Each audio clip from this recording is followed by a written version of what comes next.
InnerQuest explores various pathways through which you can connect with the infinite wisdom of the universe and apply it to personal, professional, and spiritual growth.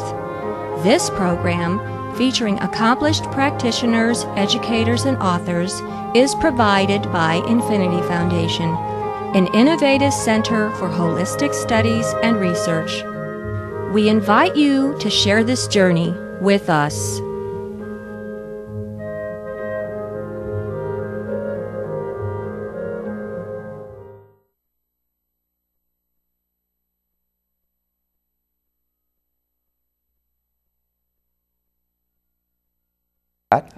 Scaughdt also calls him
The following program is a public access production.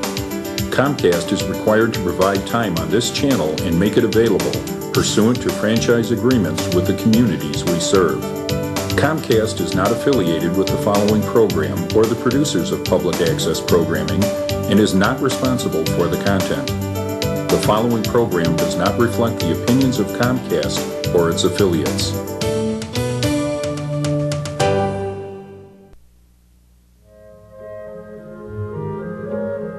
InnerQuest explores various pathways through which you can connect with the infinite wisdom of the universe and apply it to personal, professional, and spiritual growth. This program, featuring accomplished practitioners, educators, and authors, is provided by Infinity Foundation, an innovative center for holistic studies and research. We invite you to share this journey with us.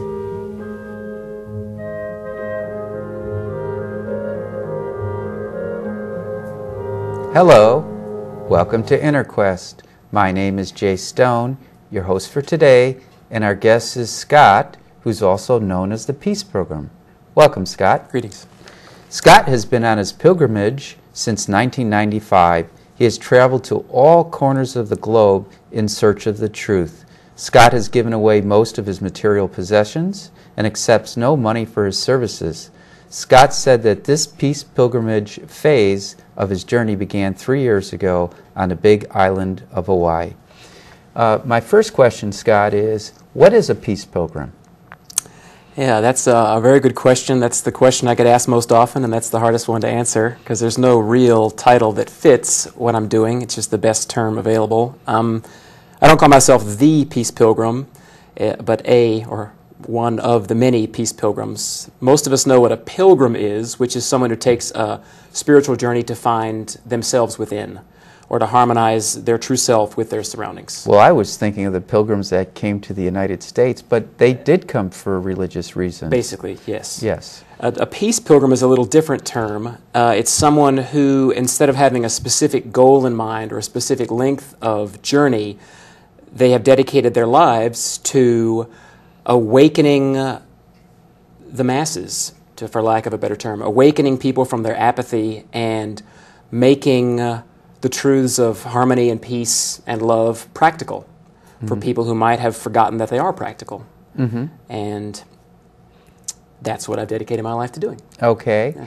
And since you are a peace pilgrim, how do you know when you are at peace? That's a great question.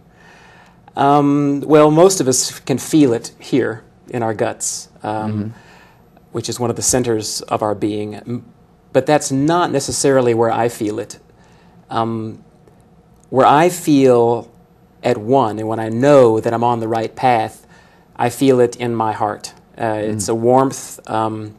It's not the butterflies that we associate with in love. That has nothing to do with that at all.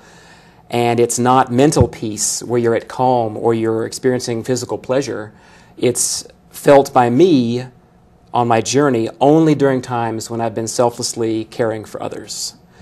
And while mental peace and physical pleasure are fine, and even the feelings of in love are fine, that the real gift I have to share with people is whenever they wish, there's a deeper, calmer, more level of peace that anyone can experience if they choose to live for others as opposed to merely for themselves. And that's when I know. And are there times where you find you're not at your best, where you're not at Oh, peace? yeah, all the time. I'm a human being. I'm in a human machine, which I affectionately call it the machine. And I feel there's a big S, Scaughdt, that resides in here, or energetically, and it is traveling in this mind body, this fleshly mind body that has a different agenda, right? The mind body is primarily run by the reptile brain back here, which is fight or flight and friend or foe, and take care of yourself first and others second. It works with habits, rituals, routines. Exactly. I know a little bit about the reptilian brain. Yeah, we all do, I think. Yeah. And I certainly do, still do. And I stopped fighting it a long time ago. I became thankful for it. I realized that without the reptile brain, our species probably wouldn't have survived up to this point. And yet, I realized that there is more to living. Maybe not to life, but to living. Well, it's interesting because you mentioned the brain, but the reptile brain is the oldest part of our brain. Then comes the limbic system, the emotional part, and then the neocortex, the latest part of our brain to evolve, and that deals with reasoning. And choice, which is basically what my message revolves around, is the reminding people that they do have a choice. And as opposed to building their lives on making excuses for their behaviors, which are instinct-based or self-preservative-based, just pausing for a quarter of a second is long enough to turn on your neocortex and be able to choose to be selfless and care for others as opposed to for yourself.